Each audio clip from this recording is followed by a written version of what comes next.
ये सवाल का आंसर मुझे भी नहीं मालूम। मराठी इंडस्ट्री में पेमेंट का इशू बहुत है। मराठी फिल्म इंडस्ट्री या फिर film industry, it is not safe for girls. हम उन पे ट्रस्ट नहीं करते, हम उनको काम क्या देंगे? बहुत ही कंट्रोवर्शियल क्वेश्चन है ये।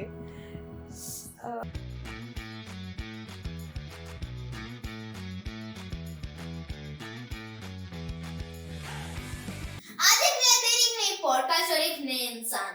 Hello everyone and welcome back to the Jeevika show. मैं हूँ जीविका, आपकी होस्ट। आज हमारे साथ है एक ऐसी एक्टर जिन्होंने मराठी फिल्म इंडस्ट्री में एक यूनिक पहचान बनाई है, जिन्होंने छोटी सी उम्र में बड़े सपने देखे और उन्हें पूरा भी किया। फ्रॉम देऊळ बंद टू बंदीशाला, उनका हर रोल ऑडियंस के दिल में बस गया है। उन्होंने काम किया है लेजेंड्स के साथ, रविंद्र महाजानी, मुक्ता बर्वे, सुनील शेट्टी जैसे नामों के साथ। तो चले कर्टन उठाते हैं और वेलकम करते हैं miss Arya, only on the Jeevika show. Welcome miss Arya on the Jeevika show. Hello, thank you. तो पहला क्वेश्चन आपके लिए, आपके एक्टिंग का सफर कैसे शुरू हुआ? ये सवाल का आंसर मुझे भी नहीं मालूम जेन्युइनली, क्योंकि बहुत सडनली ऐसे कुछ हो गया और मैं इंडस्ट्री में आ गई। I'm doing acting in this industry since I was 4 years old. Yes. मेरी पहली मूवी देऊळ बंद वो शूट हो रही थी जब मैं 6 साल की थी एंड रिलीज हो गई, I don't know, may be 7 और 8 साल की थी तब वो रिलीज हो गई मूवी। मैंने पहले काम किया है, पहले सीडीज मिलते थे तो सीडीज में सॉन्ग्स आते थे, तो उस सॉन्ग्स में मैंने एक्ट किया है। डीडी सह्याद्री करके एक टेलीविजन आता था, टेलीविजन चैनल, तो उस पर मैंने सुबह 7 बजे एक सीरियल लगती थी, तो उसमें मैंने एक्ट किया था तभी।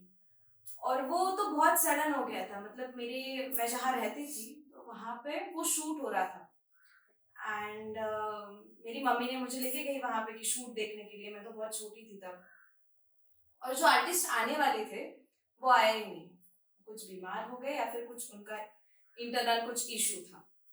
और फिर मैं तो बहुत चबी चबी अच्छी सी लड़की थी, तो फिर उन्होंने मुझे बोला, मतलब मेरी मम्मी को, कि एक सीन है बस, ये करेगी क्या? मम्मी बोली हाँ, अगर वो करती है तो ले लो। तो वो सीन तो मैंने बहुत अच्छा किया, 1 टेक दे दिया। तो फिर एक सीन के लिए मुझे जो लिया था उस सीरियल में, उस सीरियल के मेरे हो गए 44 एपिसोड्स।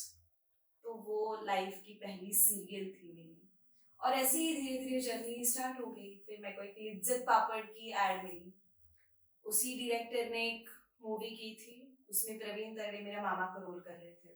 वहां पे प्रवीण सर ने मुझे देखा एंड देन आफ्टर उन्होंने मेरा नंबर लिया, उनके असिस्टेंट ने मुझे अप्रोच किया, मुझे बताया कि ऑडिशन है। फिर हम ऑडिशन में गए, ऑडिशन में सिलेक्ट होने के बाद then I have acted in Deool Band. ऐसी वो जर्नी है।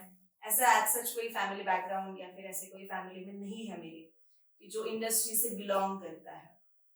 तो आपने काफी यंग एज में ही बड़े स्टार्स के साथ काम किए, जैसे कश्मीर महाजानी और सुनील शेट्टी। कैसा एक्सपीरियंस रहा था? बहुत अच्छा। जब कश्मीर महाजनी, उसको मैं डाडा बोलती हूँ अभी भी, क्योंकि पहला मूवी मेरा उसके साथ था और he was playing my father's role, तो अभी मैं उसको डाडा ही बोलती हूँ। तो बहुत ही अच्छा था। जब मैं अबका कर रही थी तो उस वक्त लाइफ में फर्स्ट टाइम किसी बॉलीवुड आर्टिस्ट के साथ मैंने काम किया, जो सुनील शेट्टी एंड तमन्ना भाटिया।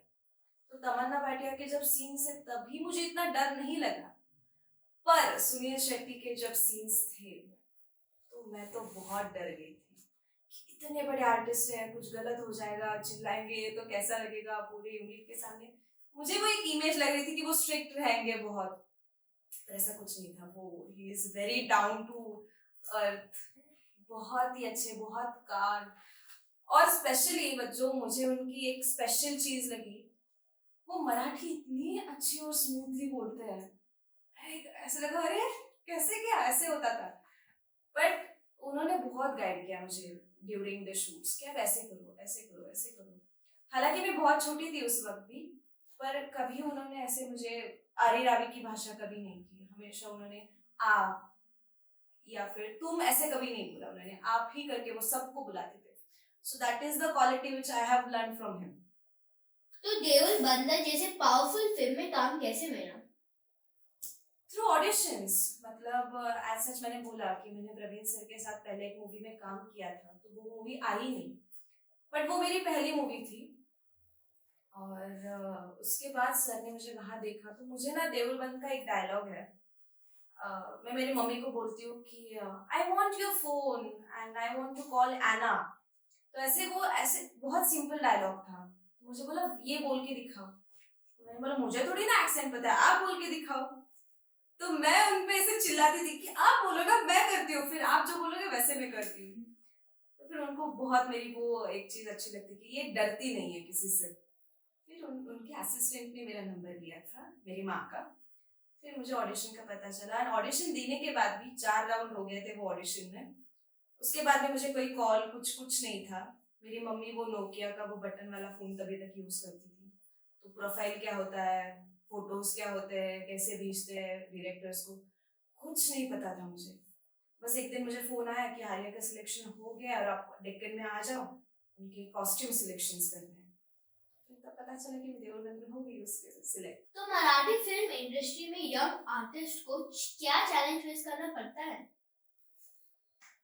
वैसे तो बहुत सारे चैलेंजेस हैं। अभी मैं बचपन से एक्ट करते आई हूँ, इंडस्ट्री में काम करते आई हूँ, मुझे भी अभी भी बहुत सारे चैलेंजेस फेस करने पड़ते हैं। बट कंपैरेटिवली लड़कियों के बारे में, जो फ्रेशर्स आते हैं, उनको बहुत से चैलेंजेस है। मराठी इंडस्ट्री में पेमेंट का इशू बहुत है।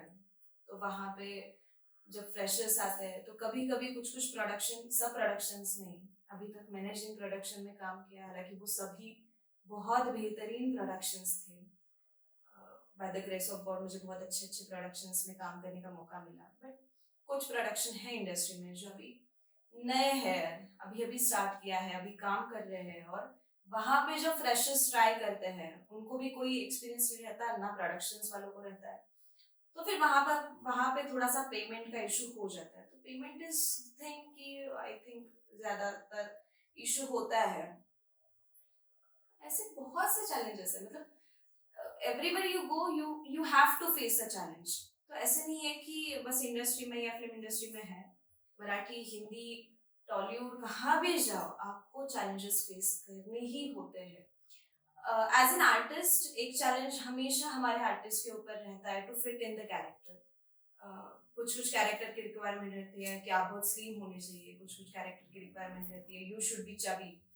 सो वो एक चैलेंज रहता है कि एक गाइडलाइन या फिर एक टाइमलाइन देते हैं कि ये डेट है और इस दिन फाइनल लुक टेस्ट होगी।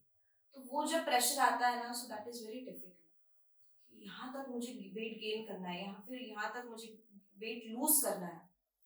This is the hardest thing I think. एक इमेज रहता है। हाँ, एक इमेज रहता है हमेशा।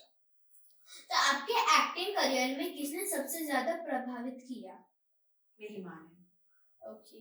हमेशा उसने बहुत सपोर्ट किया है मुझे, और मैं हमेशा ये बोलती हूँ कि अगर मेरी माँ नहीं रहती या फिर वो नहीं भागती मुझे लेके, तो आर्या घारे नाम कहीं नहीं होता। उसने भाग दौड़ की, उसने मेरे से ज्यादा स्ट्रगल किया है मुझे कहीं तो रोल मिलने के लिए या फिर मूवीज में जाने के लिए, उसकी वजह से मैं हूँ। कोई ऐसा सेट का या शूट का यादगार पल जो आपके लिए दिल के बहुत करीब हो? हर एक, अभी तो मैंने 22 मूवीज किए हैं, उसमें से 7 रिलीज है। तो हर एक सेट में एक ना एक है ही। एक यादगार पल। एक यादगार पल तो ये तो बहुत ही मुश्किल है मेरे लिए।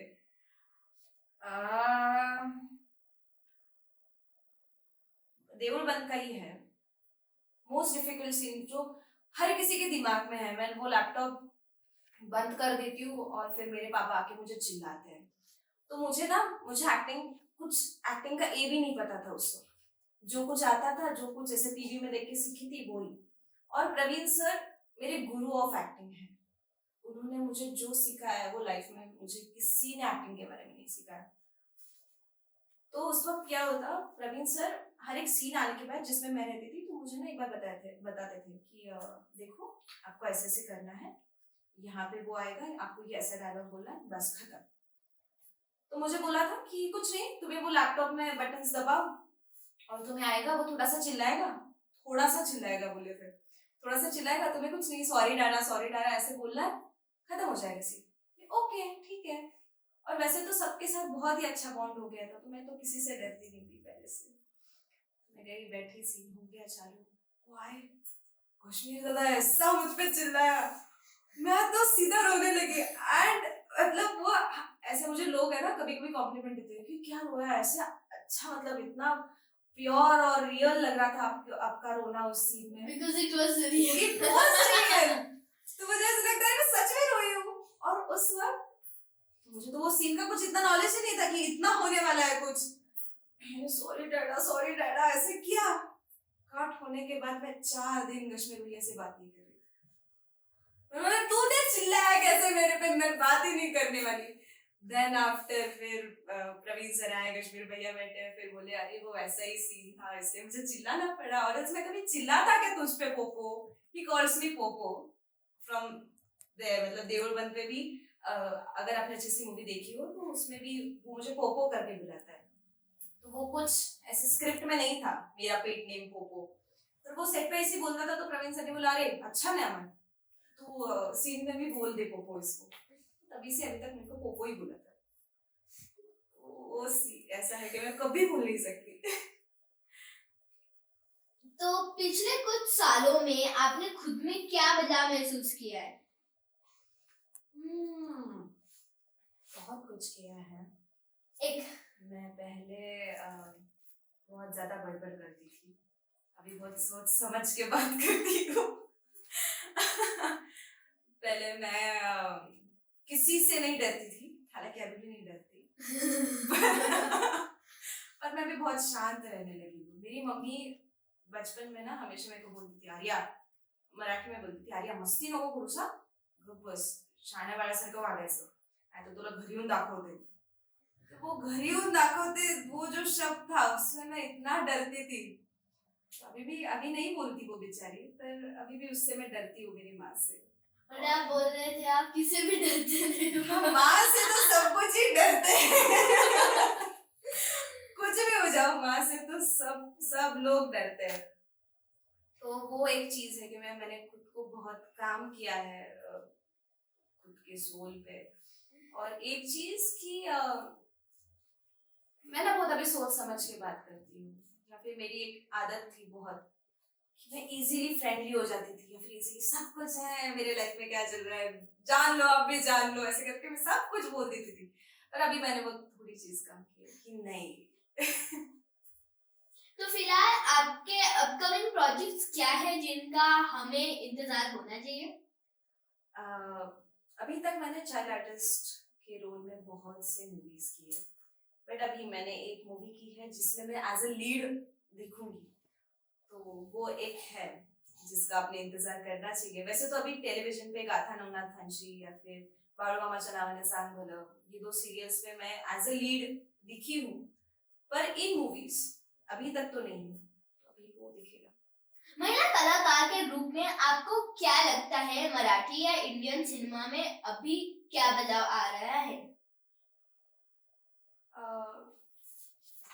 एक बहुत ऐसा टॉपिक है जिसपे नहीं लोग बात करते, बट बात करनी चाहिए। बहुत से लोग ऐसे बोलते हैं कि मराठी फिल्म इंडस्ट्री या फिर film industry it is not safe for girls, ऐसे बहुत लोग बोलते हैं, और इस पे हालांकि लड़कियां बात नहीं करती, पर अभी ये चीज बहुत कम हो गई है, क्योंकि लड़कियों को अब ये पता चल गया है कि क्या गलत है क्या गलत नहीं है। हम टैलेंट से भी काम हमें टैलेंट से भी काम मिल सकता है, तो दैट्स व्हाई लड़कियां ये फालतू की झंझट में नहीं पड़ती। तो अभी वो तो चीज है कि वो बदल रही है और it is getting safe. It was not unsafe also, कि ऐसे नहीं है कि सभी लोग गलत है इंडस्ट्री में, कुछ लोग हैं उनकी वजह से इंडस्ट्री खराब हो रही है, नाम इंडस्ट्री का भी खराब हो रहा है, पर अभी वो भी नहीं है। देवरबंद और बंदीशाला जैसे पावरफुल फिल्म्स में आपने काम किया, कौन सा रोल सबसे चैलेंजिंग था, देवरबंद या बंदीशाला? मैंने बेगर का रोल किया है, तो उसके लिए हमारा 1 मंथ वर्कशॉप था, तो 15 डेज तो हम सिर्फ स्क्रिप्ट और इस पे काम कर रहे थे, लैंग्वेज और इन सब पे, बॉडी लैंग्वेज या फिर हमारा जो टोन रहेगा उस पे। और जो बचे हुए 15 डेज थे उस पे हम सिग्नल पे जाके जो रियल बेगर्स थे उनके साथ भीख मांगते थे। जो 4 हम मेन लीड थे हम चारों जन जाते थे, दे दो कोई दे दो, ऐसे करते थे। तो that was the most challenging, क्योंकि पहले हंसी आती थी कि अरे क्या कर रहे हैं, फिर बाद में जैसे जैसे समझ आया नहीं ये करना ही है। अगर हमको इस रोल पे एक्टिंग करना है तो पहले हमको समझना पड़ेगा कैसे कि करना वो है। कैसे करते हैं, एग्जैक्टली वो कैसे करते हैं, पहले एक्सपीरियंस करना पड़ता है, फिर और वो रियल हो जाता है। हाँ, और मैंने वो उनकी जिंदगी देखी है बहुत नजदीक से। 15 दिनों में मैंने बहुत नजदीक से उनकी जिंदगी देखी। It is not easy. हम ऐसे बहुत बोलते हैं कि इनको क्या है, अच्छे खासे तो है, काम कर लेंगे, ये कर लेंगे, पर हम जेन्युइनली उनको काम दे सकते हैं क्या? हम उन पे ट्रस्ट नहीं करते, हम उनको काम क्या देंगे? हम उन पे ट्रस्ट नहीं करते, हम उनको काम नहीं देंगे। वो चोरी भी तो वो नहीं कर रहे हैं ना, भीख ही तो मांग रहे हैं। तो हम कुछ नहीं कर सकते तो एटलीस्ट उतना तो करो। तो कुछ कुछ लोग हैं, मतलब जब मैंने वो 15 दिनों में जब मैं उनके साथ रही हूँ तो कुछ लोग देते तो कुछ नहीं है, पर बोलते इतने डेंजर डायलॉग्स है उनको कि वो, मतलब मुझे एक दो जनों ने बहुत कुछ ऐसा गंदा गंदा बोला, तो वो इतना मन को चुभा, अरे आपको नहीं देना है ना मत दो, एटलीस्ट ये बोलो तो नहीं। आप बोलो कि नहीं देना है, जाओ, हम चले जाएंगे, बस खत्म। तो आपके लिए टर्निंग पॉइंट कौन सी फिल्म में रही है? देवरबंद। 100% देवरबंद ऐसी थी कि अभी भी मुझे बोलते हैं कि यही है वो लड़की जिसने सब कांड किया है। वायरल गर्ल्स जैसी फिल्म में यूथ कनेक्ट बहुत स्ट्रॉन्ग था, उस एक्सपीरियंस के बारे में बताइए। वायरल गर्ल्स में एक सीन था जिसमें मैंने दारू पी रखी है ऐसे दिखाया था, और मुझे लगता है मैं आपकी एज की रहूंगी तब, वायरल गर्ल्स जब मैं कर रही थी। मुझे क्या मालूम कैसे दारू पी के कैसे लोग चलते हैं, मैंने बस ऐसे देखा था यूट्यूब पे, हाँ ऐसे ऐसे चलते हैं, ऐसे ऐसे पैर डालते हैं, और मैंने इतना प्रॉपर किया वो कि सब मुझे बोलते थे तूने पिए है क्या सच में कभी? तो सोशल कनेक्ट उसमें था। हालांकि अभी तक मैंने जितने भी मूवी की है, ईश्वरी से लेकर देवरबंद, बंदीशाला, पोस्टर गर्ल, वर्क, परफ्यूम, जितने भी मूवी की है सब में कुछ ना कुछ तो पॉइंट है या फिर कुछ ना कुछ तो थॉट है जो ऑडियंस के लिए, ऑडियंस को पहुंचा है। हालांकि अभी भिरकिट जैसी मूवी की तो it was a comedy movie, but उसमें से भी इतना अच्छा मैसेज लोगों तक पहुंचा और लोगों के वो रिव्यूज हमें इतने मिले कि हाँ कॉमेडी थी, हंसते हंसते बहुत कुछ सिखाया मूवी ने। तो आपको कोई अवार्ड या पब्लिक रिकॉग्निशन मिला हो जो आपके लिए बहुत स्पेशल हो? हाँ, मैं गोवा फिल्म फेस्टिवल में थी जहाँ पे जैकी श्रॉफ, मृणाल कुलकर्णी, बहुत बड़े बड़े आर्टिस्ट थे, और तभी मैं थी 8-9 साल की। मैंने एक मूवी की थी, या और मैंने एक मूवी की थी अनकट, जो 1 hour 21 minutes की थी। तो एक बार कैमरा चालू हो गया तो जब तक स्क्रिप्ट का लास्ट डायलॉग नहीं बोला है तब तक कैमरा कट नहीं, तो वो कंटिन्यू चालू, कैमरामैन ऐसे और हम ऐसे चल रहे हैं आगे से, ऐसी वो मूवी थी। उसका नॉमिनेशन हो गया गोवा फिल्म फेस्टिवल में, और वो गोवा में ही शूट हो गई थी। दाना मंजी ओडिशा में एक इंसान थे, तो उनकी वाइफ और उनके फैमिली पे एक ऐसा इंसिडेंट था, तो उस पे वो ट्रूली बेस्ड वो ही इंसिडेंट हमने मूवी में दिखाया था, ट्रू स्टोरी। तो फिर उसके लिए मेरे को नॉमिनेशन मिल गया, पर वो मुझे भी नहीं मालूम था, मुझे लगा बस मूवी के लिए हाँ है ठीक है चलो। सब अवार्ड्स हो गए, best actress, best child actress, best actor, debut, सब सब सब हो गए। अब बच गए थे बस जूरी अवार्ड। और कौन सा अवार्ड? जूरी अवार्ड, मतलब एक स्पेशल अवार्ड्स रहते हैं जो जूरी डिसाइड करते हैं कि हाँ ये यही है, ये इसके लिए यही जाएगा ऐसा। तो उसके लिए भी चाइल्ड आर्टिस्ट हो गया। मुझे लगा चाइल्ड आर्टिस्ट में तो रहेगा ना मेरा, क्योंकि आई वाज अ चाइल्ड में ही रहेगा। पर नहीं, मेरा नॉमिनेशन आ गया बेस्ट एक्ट्रेस में, एंड आई वोन दैट अवार्ड। और वो इतना अच्छा था नॉट जस्ट कि मैंने अवार्ड जीता, बट उस वक्त मेरे माँ के चेहरे पे का जो हैप्पीनेस था वो मैं कभी नहीं भूल सकती। मतलब मुझे अवार्ड भी नहीं मिला था, बस मैं दिख गई थी कि हाँ नॉमिनेटेड। तो उस वक्त मेरी मम्मा ऐसे कर रही थी, तो मैं सोचती हूँ मम्मा वो टाइम मेरा था, बस अवार्ड नहीं मिला है, रुको। अवार्ड मिलने के बाद तो I was in heaven, first award इतने बड़े लेवल पे। एंड देन आफ्टर, जैसे मैं मेरे बर्थडेज और इस पे कभी पार्टी वार्टी नहीं करती, या फिर मैं कभी ऑर्गेनाइज भी नहीं करती, किसी को बुलाती भी नहीं, तो मुझे पार्टी क्या होता है यही पता नहीं था। उस वक्त मैंने पार्टी क्या होता है देखा था, और ऐसा एक टेबल था राउंड, जैकी श्रॉफ, मृणाल कुलकर्णी, मैं, बेस्ट एक्टर का जिनको अवार्ड मिला था वो, ऐसे बहुत से बड़े बड़े आर्टिस्ट थे और उनके बीच में थी। तो इट वाज अ प्लेजर। तो जैसे आपने बोला कि आप बर्थडे को पार्टी नहीं करते, तो आप क्या करते आपके बर्थडे के वक्त? मैं बहुत कुछ करती हूँ मेरे बर्थडे के वक्त। मेरा बर्थडे जो रहता है, अभी लास्ट टाइम मैंने शमशान में बर्थडे किया था, तो मुझे बहुत जनों ने ट्रोल किया, बहुत जनों ने अप्रिशिएट किया, बट द रीजन मैंने वो किया था, मेरा 9 अगस्त को बर्थडे रहता है, और 6 अगस्त को मैंने एक न्यूज़ पढ़ी थी कि नागपुर में 5 इयर्स ओल्ड गर्ल चाइल्ड का डेथ हो गया बिकॉज ऑफ उनके उसके मौसी को और मम्मी पापा को ऐसे लगता था कि इस पे ब्लैक मैजिक हो गई है और इसके अंदर भूत है। तो उन्होंने उस लड़की को इतना मारा, 5 साल की बच्ची थी वो, इतना मारा कि उसकी जान चली गई। मुझे लगा कहाँ जा रहे हैं हम, मतलब ठीक है भगवान पे श्रद्धा होनी चाहिए, पर उसके अंदर श्रद्धा नहीं होनी चाहिए कभी भी। सब कुछ है, भगवान है तो भूत भी है, पॉजिटिव है तो निगेटिव भी है, पर श्रद्धा रखो, उसके अंदर श्रद्धा मत करो। Then I convinced my mom, जो कि वो नहीं हो रही थी, मैंने बोला कि मम्मी मुझे शमशान में बर्थडे करना है इस बार। उन्होंने क्या पागल है तो, फिर मैंने उसको सब समझाया, सब कुछ हो गया। देन शी एग्रीड, तो मैंने बर्थडे शमशान भूमि में सेलिब्रेट किया, मैंने केक कट किया। द रीजन वाज शमशान ऐसी चीज है या फिर ऐसी जगह है जहाँ पे अपने आत्मे को मुक्ति मिलती है, और हम लोग उस जगह को अपवित्र या फिर इम्प्योर बोलते हैं। How it is impure? अगर अपने आत्मे को वहां पे मुक्ति मिल रही है तो वो चीज इम्प्योर नहीं है। तो इसलिए मैंने वहां पे केक कट किया और फिर यूथ को ये बताया, स्पेशली यूथ, कि we should come in front, और जो अभी सोसाइटी जहाँ पे डाइवर्ट हो रही है उसको बचाना चाहिए। भगवान पे श्रद्धा मेरी भी है, सबकी होनी चाहिए, पर इसकी अंदर श्रद्धा नहीं होनी चाहिए। We should not cross our. तो आज के टाइम में जब सोशल मीडिया काफी पावरफुल हो गया है, क्या आपको लगता है एक्टिंग के साथ ब्रांडिंग भी इम्पोर्टेंट है? 100% है, 100%।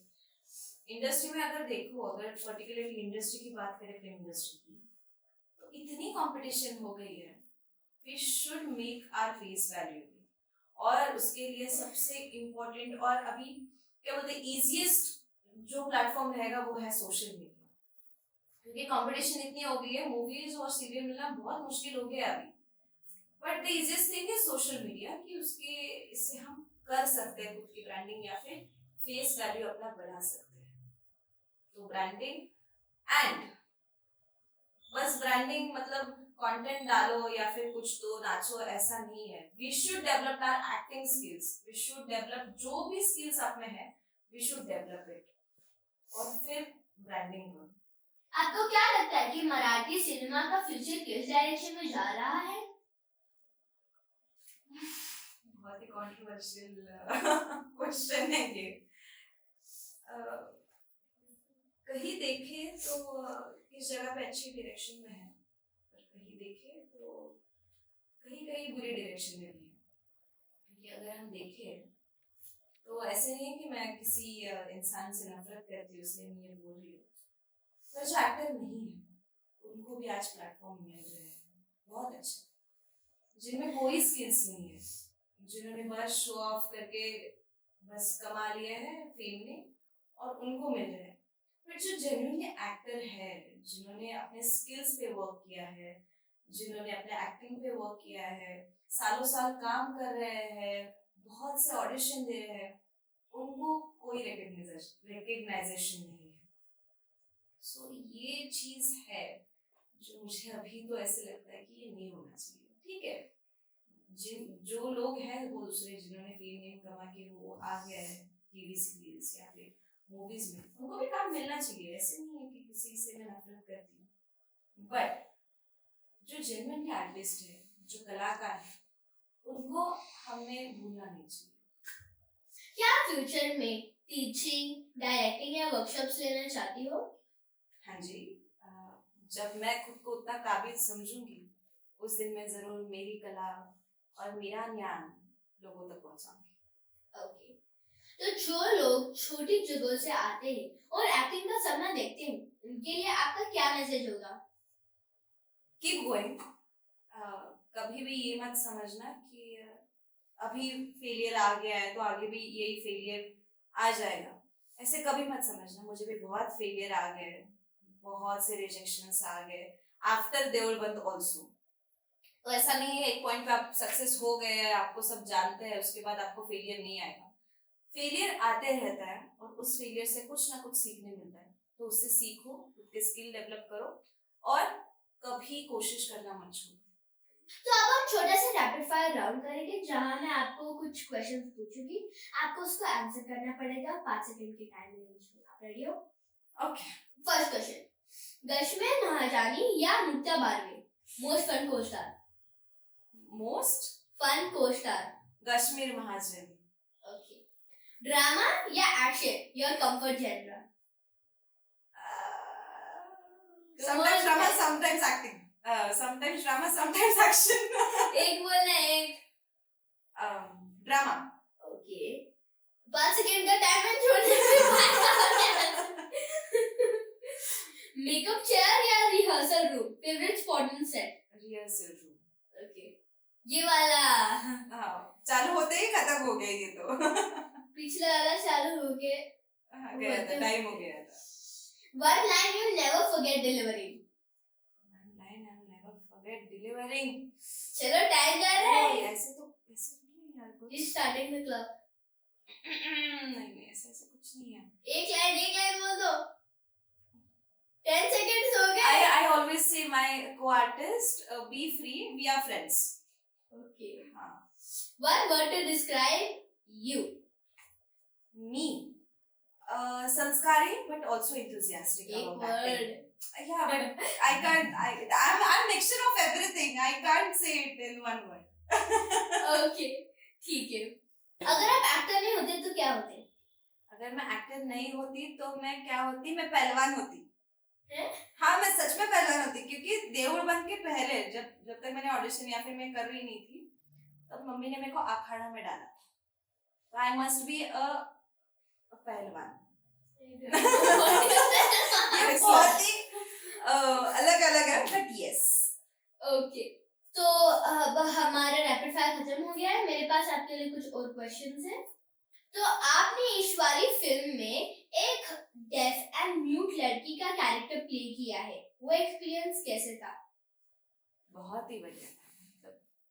आई love to learn new things, और ईश्वरी के वक्त it was a challenging role for me, क्योंकि एक तो पहले जब मैंने हमारे जो डायरेक्टर सर थे आशीष जैन सर, उनको मैंने बोला था सर मुझे इतने बोलने की आदत है, मैं कैसे चुप बैठूंगी? नहीं तो ये तो करना पड़ेगा। But it was a really good movie, और उस मूवी के वक्त मुझे बहुत कुछ सीखने मिला।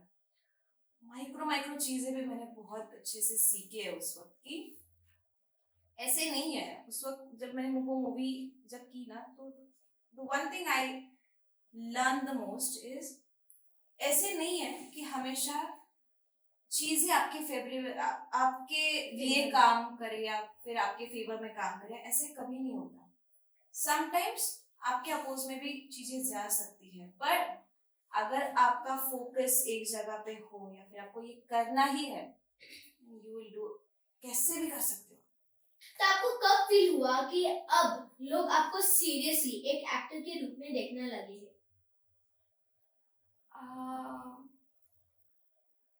वैसे तो मैं अभी भी खुद को बहुत बड़ी एक्टर नहीं मानती, या फिर मैं कुछ भी नहीं हूँ अभी।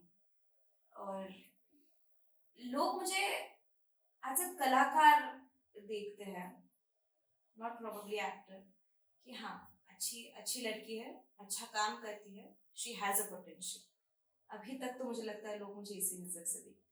सो सेट पर कोई एम्बैरेसिंग या फनी मोमेंट जो आपको अभी भी याद है? एम्बैरेसिंग मतलब ऐसे लोगों में नहीं हुआ था। सेट पे हाँ सेट पे ही, मतलब ऐसे लोगों में नहीं हुआ था। बट अबका के वक्त क्या हो गया था ना, मैंने मतलब सब ऐसे बहुत बड़े बड़े आर्टिस्ट थे अबका के वक्त, बहुत ही बड़ी स्टार कास्ट थी। तो सब स्पॉट स्पॉट दादा जो रहते हैं तो उनको ना ए स्पॉट इधर आ पानी दे, ए स्पॉट ऐसे कर, ऐसे बुलाते थे। मुझे भी बहुत चूल मची, मैं भी बोली ए स्पॉट पानी दे। मैंने पानी भी नहीं पिया। तब मेरी माँ मेरे साथ में थी। मेरी मम्मी ने मेरे को ₹90 लेके गई, अब चलो। मैंने ये हमें ना ऐसे मुझे क्या, मुझे रियलाइज ही नहीं। मुझे मम्मी बोली क्या बोले तू, कब क्या बोली, मैं उनको क्या बोला है, स्पॉट पानी दे, तो बहुत बड़ी हो गई है। मैंने एक जोर से खींच के दी। हाँ मैं अभी तक वो स्लैब आई कांट फॉरगेट। मुझे मम्मी ने एक ही तक चीज बोली थी, आप हवे में उड़ो कोई दिक्कत नहीं, पर आपके पैर जमीन में ही जाए। वो इंसान है, उनको इंसान की तरह ही ट्रीट करो, he is not your slave. तभी से मैंने सोचा कि नहीं, तो मैं अभी आई हैव मेड दैट हैबिट कि मैं कभी भी गई तो कोई स्पॉट दादा होगा, मैं उनको पूछूं दादा आपका नाम क्या है, Rupesh, okay, then whenever I need him I call Rupesh दादा प्लीज पानी दो ना। So I have made that habit, तो वो एक चीज है। और उस वक्त जब मम्मी मुझे मार रही थी और ये सब कर रही थी, तो सेट पे मेरा नाम पुकारा जा रहा था कि आर्या किधर हो, आ जाओ आर्या किधर हो, आ जाओ, सीन लगा है। और मैं रो के फिर ऐसे यस ओके ऐसे करके मैं आ गई थी क्योंकि बता ही नहीं सकती कि मेरी मम्मी का मार खा के आई हूँ। क्या आपको कभी सीन में रोना सच में आया हो? मैं अभी तक दिल से लेके कभी रोई नहीं हूँ, मैं हमेशा सच में ही रोती हूँ। ऐसे आंसू ऐसे नजदीक रोना आ जाता है।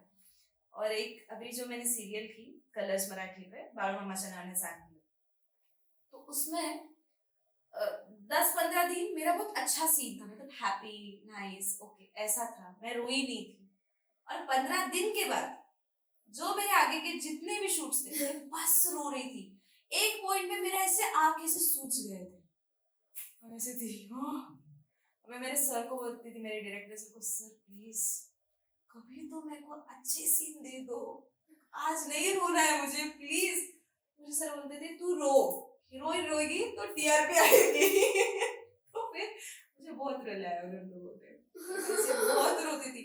और मैं घर पे आके ना फिर ऐसे आई ऐसे करती थी, मेरी मम्मी ऐसे बोलती तू कितनी रोई है, पागल है तू, इतना रोते है सच में। फिर बाद में मैंने किया, फिर उसके बाद आफ्टर 2 मंथ्स में कंटिन्यू ऐसे खुद से ही रो रही थी। उसके बाद मेरा पानी आने का बंद हो गया, मेरे दिमाग ने बोल दिया अभी बस मैं और नहीं पानी तुझे सप्लाई कर सकता आंखों में, तो अभी ग्लिसरीन ले ले। फिर मैं ग्लिसरीन डाल के फिर मैं रोती हूँ। आपके लिए सक्सेस का क्या मतलब है?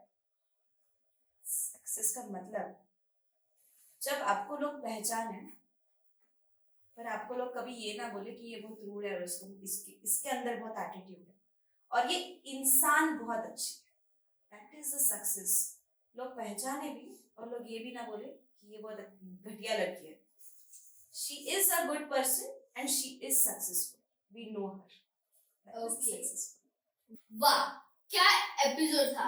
मिस आर्या ने हमें सिर्फ अपने एक्टिंग के सफर के बारे में ही नहीं बताया, बल्कि एक आर्टिस्ट की इमोशन, स्ट्रगल्स और इंस्पिरेशन भी शेयर किया।